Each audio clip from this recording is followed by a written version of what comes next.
వారు ఈ సినిమాలో అద్భుతంగా చేశారు. ఫైట్స్, ఎక్స్ప్రెషన్స్, ఎవ్రీథింగ్ 100% మనసు పెట్టి చేశాడు బాబు. నిజంగా నేను చెప్పాలంటే ఒక ముక్కలో చెప్తే ఈ సినిమాలో స్కోర్ చేసింది బాబు ఫస్ట్. 100% బాబు నిజంగా. దాని తర్వాత మిగతా ఎవరికి మార్క్స్ ఇస్తారో మీరు ఇచ్చుకోండి, కానీ ఫస్ట్ నేను మార్క్స్ ఇచ్చేది బాబుకినే ఇస్తాను. అదేవిధంగా జూనియర్ ఎన్టీఆర్ గారికి వారికి కూడా నేను ధన్యవాదాలు తెలియజేసుకుంటాను. ఎందుకంటే ఆ రోజు ఈవెంట్కి వచ్చి ఎంత చక్కటి మాటలు చెప్పాడు ఆయన. ఒక తండ్రి స్థానంలో నన్ను కూర్చోపెట్టి అమ్మా అని అన్నారే, వారికి నా నిజంగా మీరు బాగుండాలి బాబు. మీ అభిమానులు మీ మీద ఎంతో ప్రేమతో ఉన్నారు.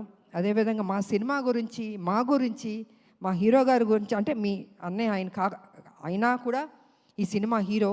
సో ఏది మనసులో పెట్టుకోకుండా ఓపెన్గా మీరు మాట్లాడారే, అది కూడా మాకు ఈ సినిమాకి ఒక ప్లస్ అని నేను చెప్పుకుంటున్నాను నేను.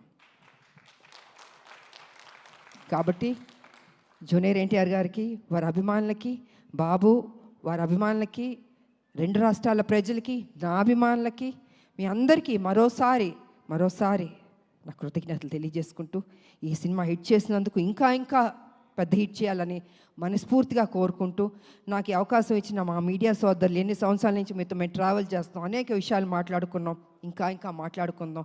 సో మీకు అందరికీ నా కృతజ్ఞతలు తెలియజేసుకుంటూ సెలవు తీసుకుంటున్నాను. Thank you. అండ్ యాంకర్గా చేసిన అమ్మదా పాపం ఎప్పుడు కష్టపడుతుంటుంది, చక్కగా మాట్లాడుతుంది. గాడ్ బ్లెస్ యూ తల్లి, God bless you. Thank you, God bless you. Thank you తల్లి. ఆడబిడ్డలు ఎప్పుడు మనం ఎంకరేజ్ చేయాలండి. నిజంగా వాళ్ళు ఇంత కష్టపడుతుంటారో మాట్లాడి వెళ్ళిపోతాం, కానీ వాళ్ళ గురించి పట్టించుకోరు. అమ్మ బాగుండాలి, చక్కగా